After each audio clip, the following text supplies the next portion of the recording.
שלום לכולם, תודה שהצטרפתם אלינו. אני לירון פרבר, ה-CTO של חברת פרולוג'יק. אנחנו רוצים להתחיל. אני רק רוצה לבקש כמה דברים פרוצדורליים. במהלך הוובינר, בבקשה, אל תקליטו. אנחנו מקליטים את הוובינר, אנחנו גם נשתף אותו אחר כך ברשתות החברתיות, ובבקשה למי שיש שאלות לא לשאול בצ'אט, יש לנו את הכפתור של ה-Q&A, בבקשה תשתדלו לשאול שם. כל השאלות יענו במהלך הוובינר, ולדברים ספציפיים, אם נצטרך, נחזור אליכם גם לאחר מכן, וזה הכל, אנחנו מתחילים. אז כמו שאמרתי, אני לירון פרבר, אני רוצה לשתף את המצגת שלי, רק שנייה.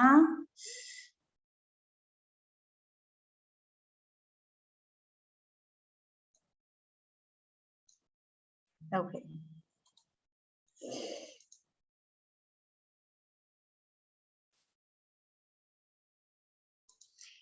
טוב, אז אני לירון פרבר, מחברת פרולוג'יק, נמצא איתי כאן גם ריצ'רד בורק מחברת SolarWinds, שיציג לייב דמו של המוצר עליו אנחנו מדברים, SQL Sentry, אז נעים מאוד וכיף מאוד שהצטרפתם אלינו. כמה מילים עלינו על פרולוג'יק.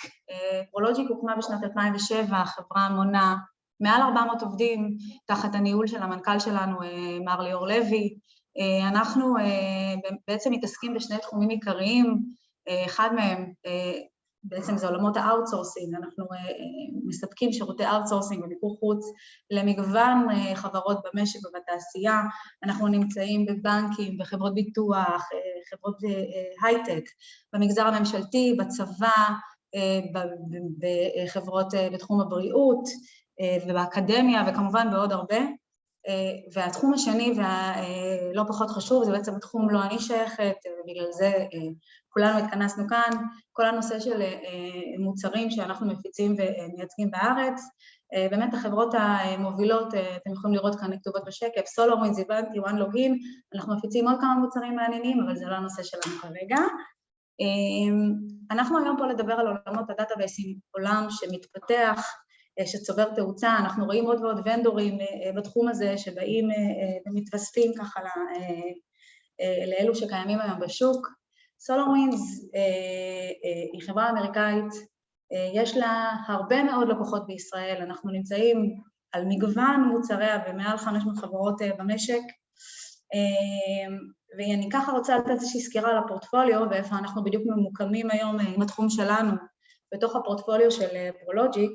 אז אנחנו באמת, אני מניחה שבוודאי רובכם שמעתם על המוצר, על פלטפורמת אוריון לניטור, ניטור הרשת, ניטור כל שכבות ה-IT, אז אנחנו באמת יכולים לראות כאן בשקף למטה את שתי השכבות העיקריות, ניטור התקשורת והתשתיות.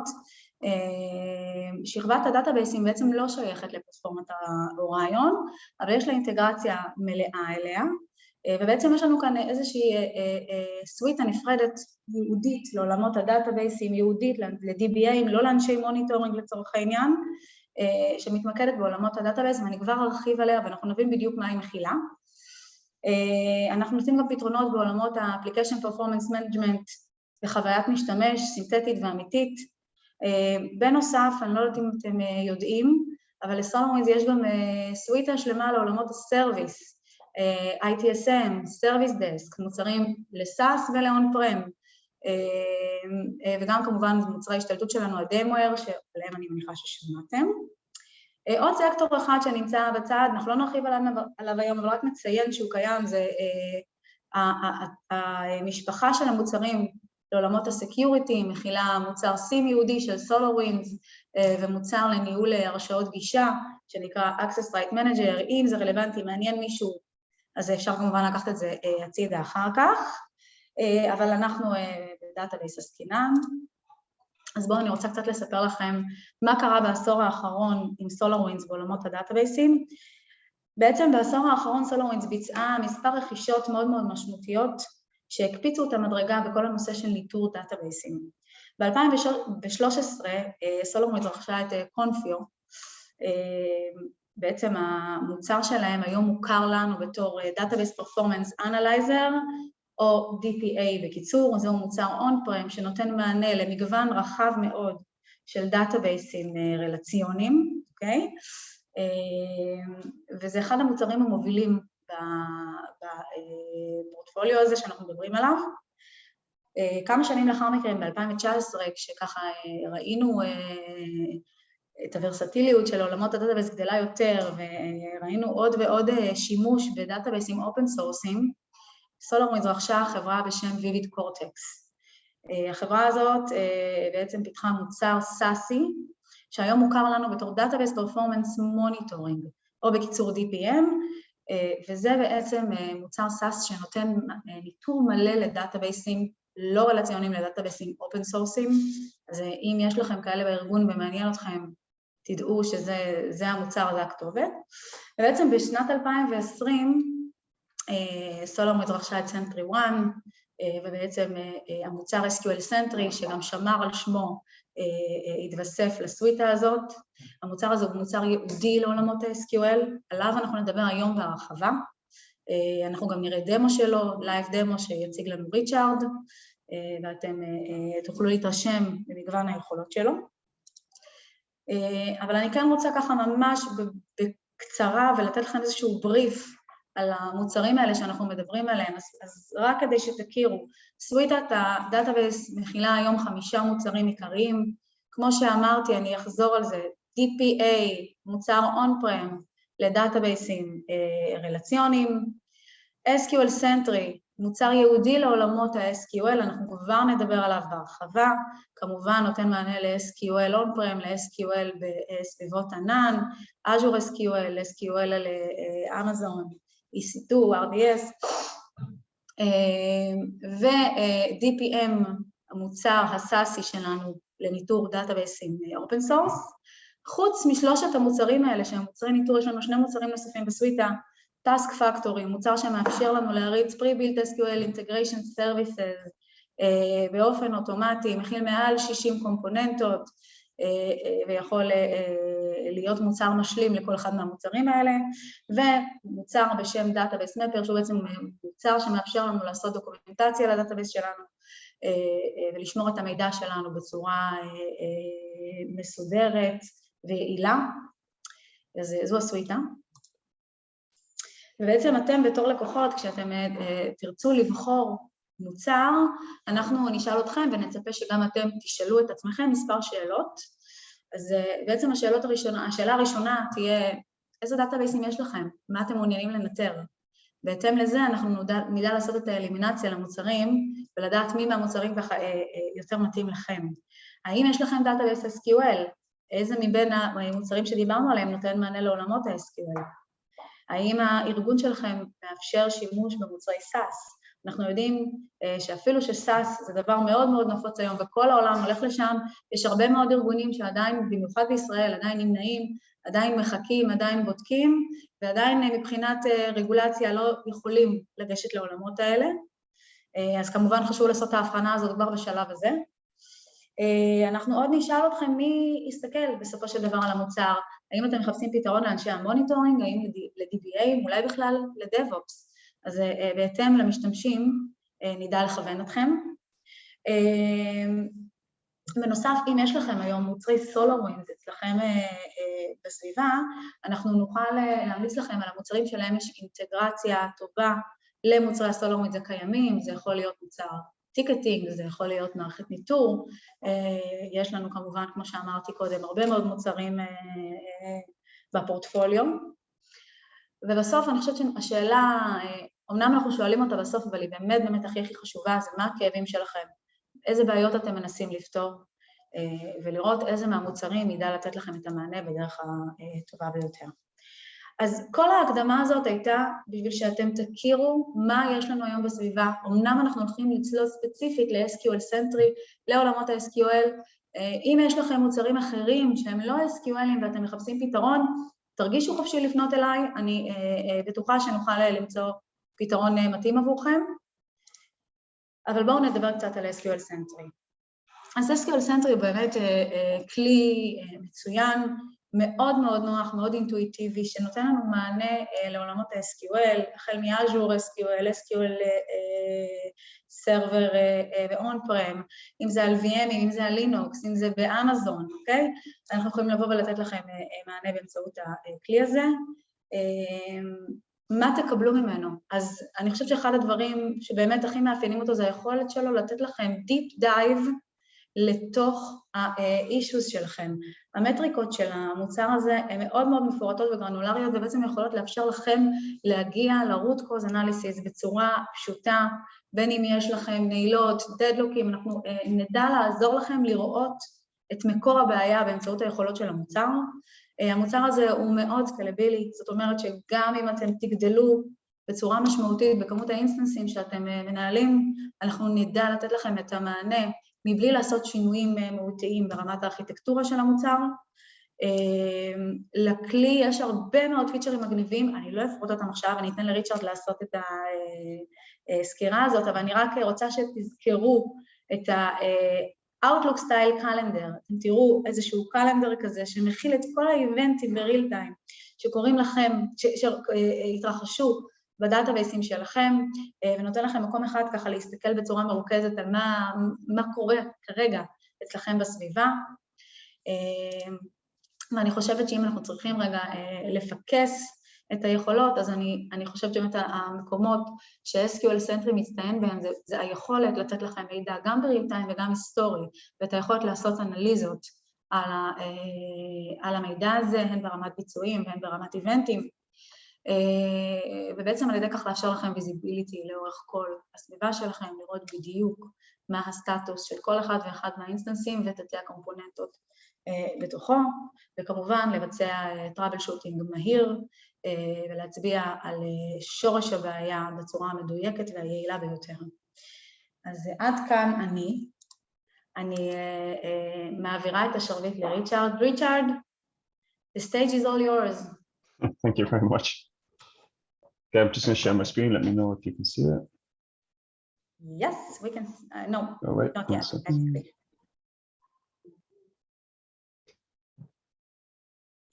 Yes, now we can see it. Okay, perfect. So a few things to cover at the start. So what we're looking at here is the thick client. So SQL Sentry essentially has three components. The first one is the monitoring service. So if we come into my default site, monitoring service, this service will typically run as a Windows admin and a sysadmin. What it does is it goes out to your targets, collects the information from your targets, and sends that information back to the SQL Sentry database. So the SQL Sentry repository database is the second component of the install. This is a SQL Server database sitting in your environment. Both the service and the database can sit entirely separate of each other and don't have to sit on any of the machines you're looking to monitor. So we do expect about a 2 to 3% resource utilization on your targets. Okay. And then the last thing is the thick client that we're looking at here. So we also do have a web version of this as well. So that is a thing most people are also interested in. Also, just some additional information on this particular monitoring service. One monitoring service can get you to about 60, 70 targets without performance issues. It is agentless. So again, very lightweight trace. Most customers will use two monitoring services. The reason for this being is if you have two services, one that will provide automatic load balancing and you will get fault tolerance. So if one service was to go down, the second service would continue to collect that data for your environment and alert you on the second one going down. Okay. We can add our targets pretty straightforward. All we have to do is we can build out our own sites. Right now I have a default site. You can build out your own custom groups. And if I right click on my group, right click, add, and then I can choose the target I wish to add. So let's go SQL Server. Here I'll give the name of the target, provide the instance name. If it's a default instance, leave it blank. If it runs on anything other than the default port of 1433, I can specify that here. Hit connect. That monitoring service will reach out to my target, go through this checklist. Then I will hit next, next, next, and then you will see it start to add in the navigator on the left, something like this here. Okay. Okay, so once you've added your target, what it will start to do is evaluate against our conditions. We've got about 85 built-in conditions. So once that target starts to evaluate, we start to see it it populate here on the start screen. So this is our start page. This is kind of like our one dashboard for viewing your overall health for your whole environment. So do know also in the web portal, you can get an overall health score of individual instances. And in the thick client, we get the overall, so the health score of all my targets in my whole environment. So right now, my health score is 62. It's 0 from 100, 100 being the best. And this is everything that has been triggered in the last 24 hours. So I can actually come in here and change my time frame from 24 to 12 hours. And I will see all the conditions that my target is evaluated against in those 12 hours. So for example, I can come in here, I can see the name of my target that's been affected, the type, the condition that was triggered, the count, and the severity. If I want to investigate more, I can actually come in here, click on my SQL Server deadlock condition that has triggered for London SQL 01. Here I get the full message down below, the description of what was triggered. Again, the name, the type, the condition, the start time, end time, duration, and state. Okay. So this is a very easy, nice way to be proactive about your environment health. So to have a look at those 85 conditions that we're evaluating against, if we come into the conditions list on the right here or the left here, if I double click conditions list, this is going to show me all the conditions out of the box from SQL Sentry. So if we pick one as an example, percentage free disk space. So down below is the query that's querying against my repository database. And it's showing me I have an explicit value of 10 and a quick description on the right. So this particular condition is a repository query that returns all disks on all monitored servers with less than 10% free space. So once I have less than 10% free space, send me an alert. Okay. We can also edit these conditions. So if you want to modify the query or you want to modify the value, you can do. Do note it will create a copy, so don't worry about modifying it beyond recognition or breaking it. You have full reign of that, so you won't lose the original. If for any example, there is a particular condition you wish to get evaluated on, but you can't see it here, you can create your own custom advisory condition. So if we come in here, create custom advisory condition, SQL Server.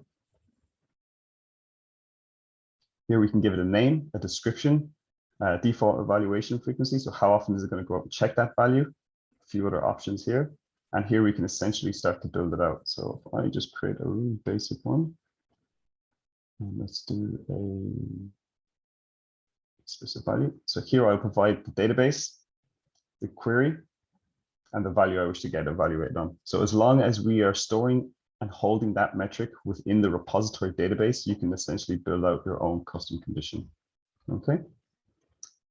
For some of the more complex conditions, we do provide links to blog posts that some of our internal staff have written, and you will see some links to some Microsoft documentation and SQL skills as well. Okay. So again, once we add our target, it will evaluate against these conditions. And then we can have multiple different actions against those conditions. So to view the multiple different actions, if we come up, view, conditions, here we can see they're broken into 4 different categories. So general, fail-safe, audit, and advisory. If I actually just stick to the same one, so percentage free disk space, here I can see the different actions against that condition that I've selected. Okay, so if I hit add, and I want to add another action against that particular condition, if I hit global, it seems to be a little bit unresponsive.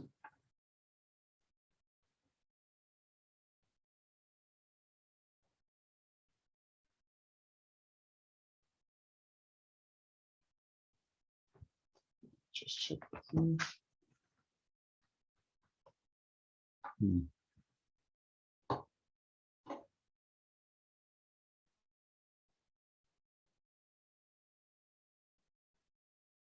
Just give me 2 seconds. It looks like the connection dropped between me and the server.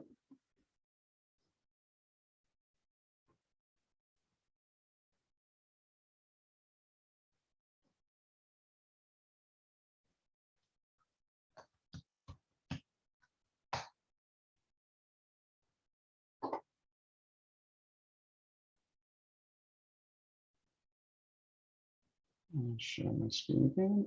Apologies about that. Okay, so here we can see my multiple different actions against my particular condition. So if I want to add a new action, if I click add, presented with this additional window. If I expand, I know myself it's under global, percentage free disk space. So here I have my multiple different actions that I can assign against that condition. So once I hit that 10%, less than 10% free space, I can execute a job, execute PowerShell, execute process, and execute SQL. So these 4 guys, incredibly powerful, depending on your scripting abilities, okay? Then we have some more internal ones, but then also the send email and the send SNMP trap. So send email, pretty straightforward, but then SNMP trap, also very useful for the integration into third-party applications. So maybe a ticketing system that supports it, Teams or something like that that you wish to get notified into. Okay, so if I just pick one as an example, let's just do another send email. So again, you can see multiple different actions against the same condition. Down below is the action settings of the particular action that we've selected. So I can select the user I wish to receive the alert, or I can break it out into different groups. I also have my rule sets.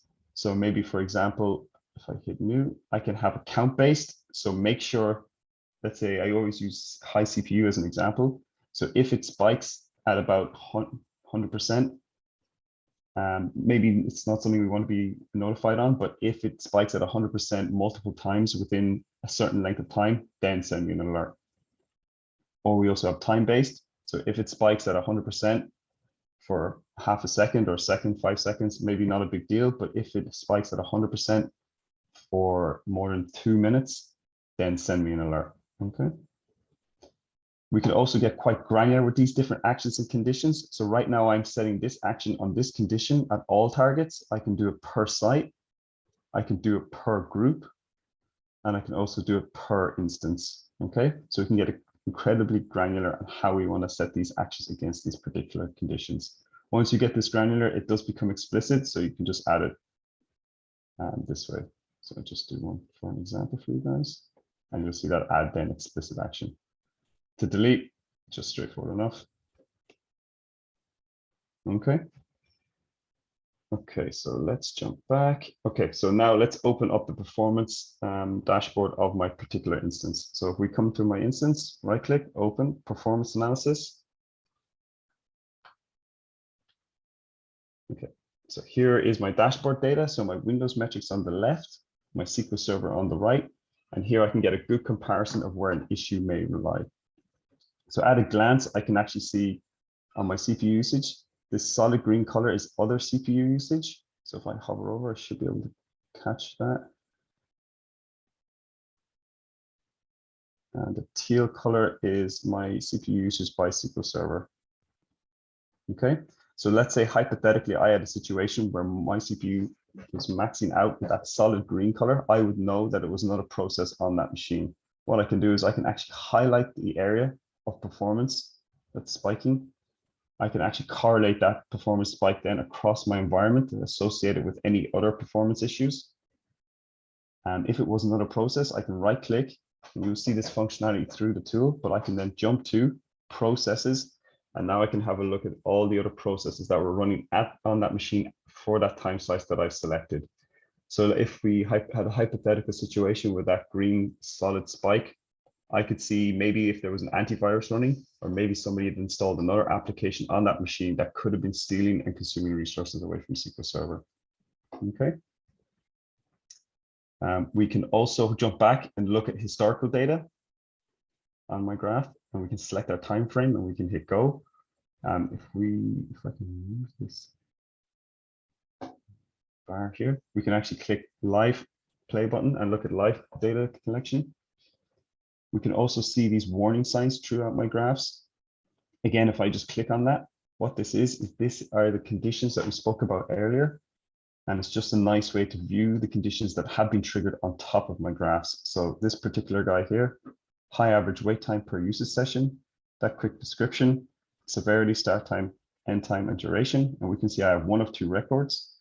And we can actually see I can go through these and it will highlight underneath which particular condition it's speaking about. So if I go to the second one, it should highlight this guy here, okay?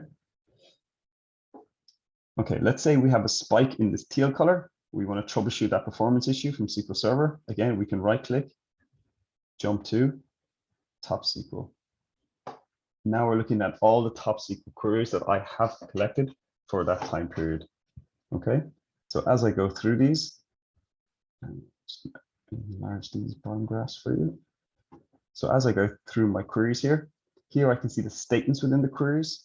Here I can see the plan diagram, and below is the query history. So this plan diagram uses Plan Explorer, which is our free query optimization tool. We open with Plan Explorer.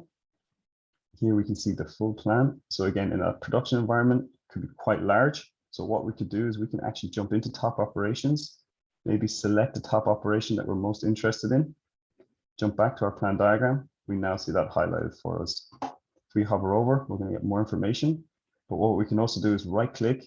We can adjust the cost by IO, CPU, CPU plus IO, or line width by from rows to data size.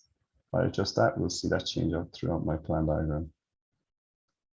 If I jump back to my top SQL, and just expand this for you again.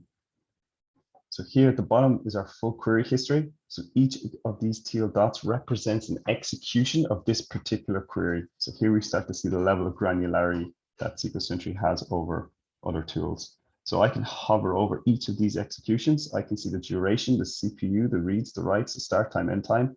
And if a different color dot was here represented, it might indicate that a bad plan was cached. So what we can do is we can actually, again, right click on each of these teal dots. I can open the plan of each of these individual executions and maybe do a plan diagram comparison. What I can also do is right click, jump to, and maybe jump to dashboard to have a look at the impact of performance of that particular execution of that query. If I come down the bottom here, I can change my grouping. So I can change it by hour, day, or week. And actually, if I have a look at my day one, and I can expand my range here, I can actually see how this particular query is trending over time. So is it trending up or is it trending down? I can adjust my metric here. So duration to CPU and IO. So again, depending on what I'm troubleshooting. Okay, let's bring this down. And let's actually jump to live data, most recent data collection. So if I hit this play button, and now I'm looking at all the most recent data collected. We can also actually see running queries as well. So again, a live running query as it's happening, I can right click, kill process. What that will do, that will actually kill that process using the user I'm currently logged in as and not the monitoring service user. So it avoids kind of any elevated permissions. If I jump back to my completed queries, again, I only have 48, but in a production, you might have thousands. So what you can actually do is you can actually group this data, or we can actually filter it. So maybe we want to filter by what has the most resource intensive query first. So we can bubble up the most relevant information. So maybe I'm seeing a performance impact. Maybe it could be a situation where it's that one smoking gun scenario or that big heavy hitter query that's impacting performance across my environment. I can right click, jump to dashboard, and I can see the impact of that particular query now represented across my dashboard. And I can associate him with any spikes in performance across my environment. So I can see the start time, the end time, and I highlighted the length that it ran with that purple line. If I jump back, maybe it isn't that kind of situation. Maybe it is a scenario of a death of 1,000 cuts where we have that one fast running query running hundreds, if not thousands of times that's impacting performance. So very hard to identify. What I can do is I can come up here, I can click show totals. Now I can see how many times these particular queries ran individually, but I can also now see the total impact. So I can see the total duration of all these together, total CPU, total reads, total writes, and the count here. Okay, so helps me identify a death of 1,000 cut scenario. If I untick that show totals, maybe it's a situation where I want to sift through my data. What I can do is I can actually group all my queries. So maybe I want to filter everything by application. I can do. Maybe I want to filter by application and database. So now I'm grouping all my queries by application. and database, okay? Just to make sure we're bubbling up and looking at the most relevant information. And again, we can get as granular as we need to with that, okay? So now we're looking at application by database, by duration, by login, okay? Just to reset that, all we have to do is bring that back. And there we go. Quick thing to note as well, just for when you're in all these tabs, you can come up, go view settings to adjust the settings for the different tabs. Right now in Top SQL, just to note, we do collect everything that runs faster than 5 seconds. If it is for any reason you want to drop that down, you can do, but just do note, the lower you drop the threshold collection settings, the more data you collect, the larger the repository can grow, okay? Okay, so let's jump quickly maybe into some blocking. Okay, so here we can actually expand our blocks. We can see the SPIDs. We can see the start time, duration. We can open the plan. We can see the statement, the wait time, the wait type, the wait resource. We can see the host, the application, the database, and the login. We can also see down below is my full text data. By default, this truncates out about 10,000 characters, but if we come into my global settings, we can actually, if we jump into advanced, we can actually increase that query collection maximum text length to about 50,000 characters. And here you can actually manage some of the storage settings as well. So for granular data, this key performance history guy is kind of the key one to keep an eye on. By default, we have it set at 15 days. So this guy is responsible for Top SQL blocking, deadlock, and TempDB session data as well. Okay. Do note on your blocks as well, right click, jump to, and again, we can jump to anywhere in the tool to investigate that particular block. For deadlocks, again, also just to note, on any of these tabs, we can jump back to start time and end time to look at historical data. So if I jump back, just to give you an example, here I can look at the historical deadlocks, or if I hit play, it's going to bring me to my most recent. Let me just expand this for you guys. Okay, so here we're presented with a really nice deadlock diagram. So here we can actually, if we come down the bottom, we have this play dial. So if I hit play, it will actually bring me through the order in which each of the locks in the deadlock take place and help me identify which one is actually the victim. So as we walk through this, I can see number 1 here on SPID 56 from London SQL 01 took an objects lock on the rainfall rates table. I can see the second thing here, an exclusive lock on SPID 70, took a row ID lock on the consumptions rates table. And then we can say the dotted line here was an attempted lock, because as we play through the deadlock, the attempted lock always shows up as a dotted line rather than a solid line, meaning that it acquired the lock. Okay, so in the third situation we have here, we have that IX for intent exclusive. And then the fourth thing we say is on SPID 56, try to take an update lock on the row ID, which was already grabbed on the consumptions rates table. So that gives us our deadlock. We can see that this is the guy that was killed. If we can identify that, it's highlighted in red. If I click on it, it's actually going to expand for us. So here we can see the waiters. We can identify that this is the code that was rolled back, again, as it's highlighted in red.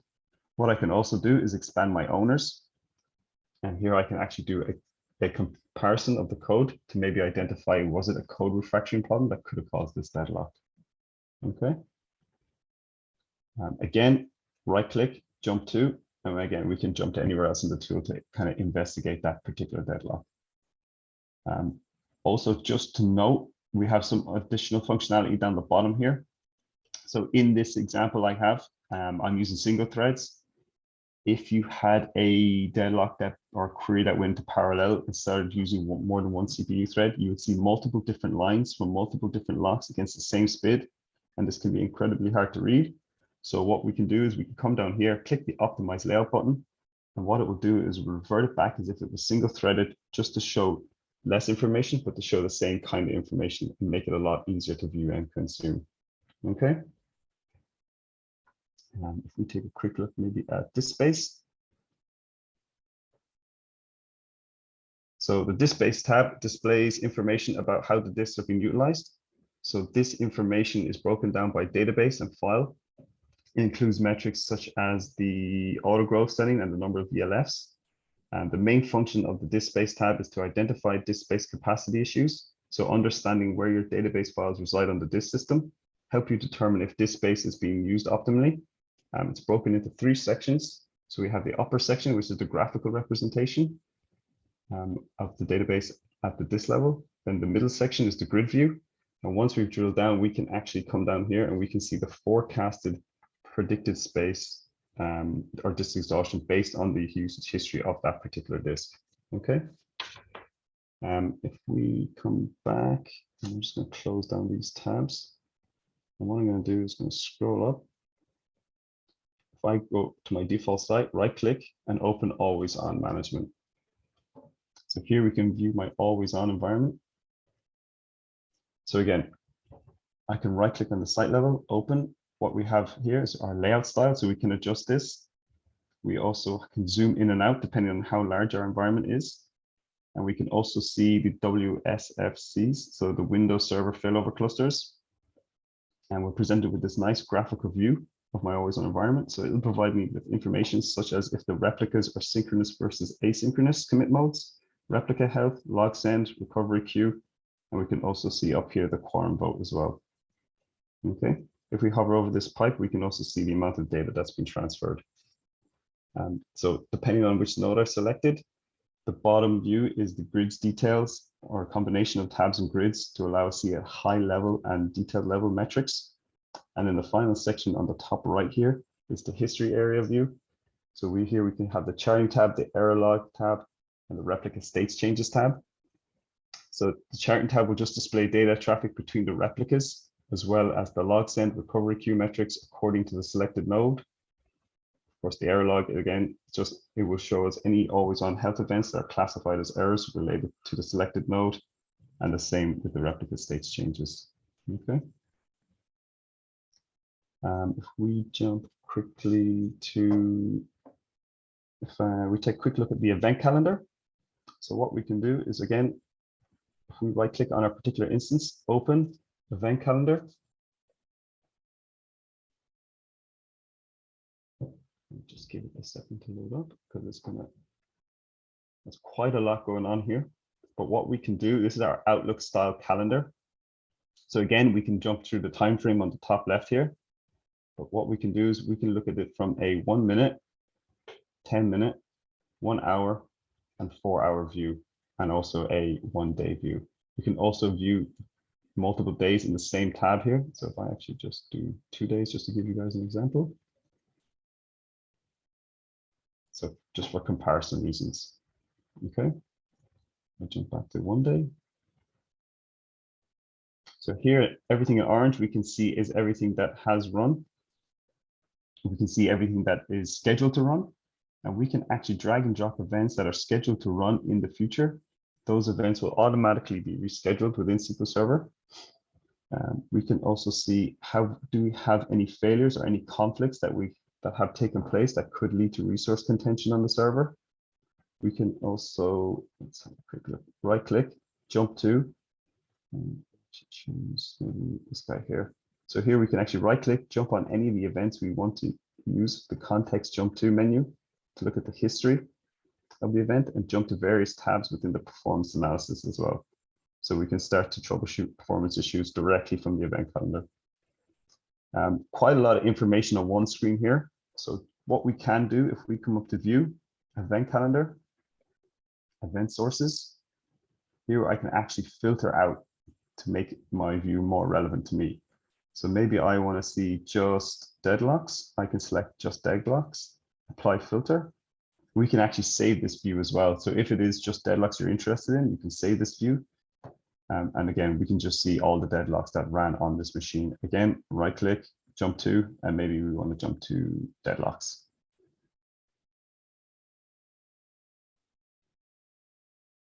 Okay. And if I come back here, jump back to Navigator, close this tab out. One thing to quickly note as well, reports within SQL Sentry. So we do have quite a lot of reports. So if I come up here, reports, performance analysis, here we can run reports based on performance, disk file space, top SQL, blocking, deadlocks, fragmentation manager. So maybe if I just want a Windows Plus server performance report, for an example. So my start time, end time, the particular server I wish to run that report on, hit OK. And that will load my report for me.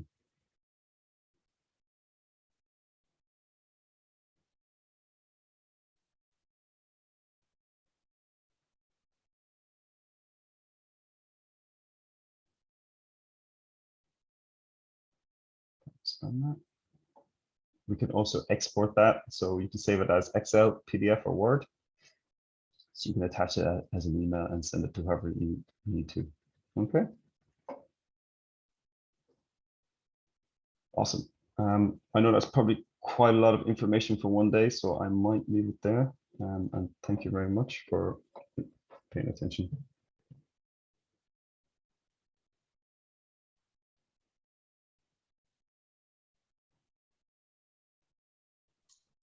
Thank you, Richard. Thank you so much for your presentation. Thank you very much. תודה רבה לכולם.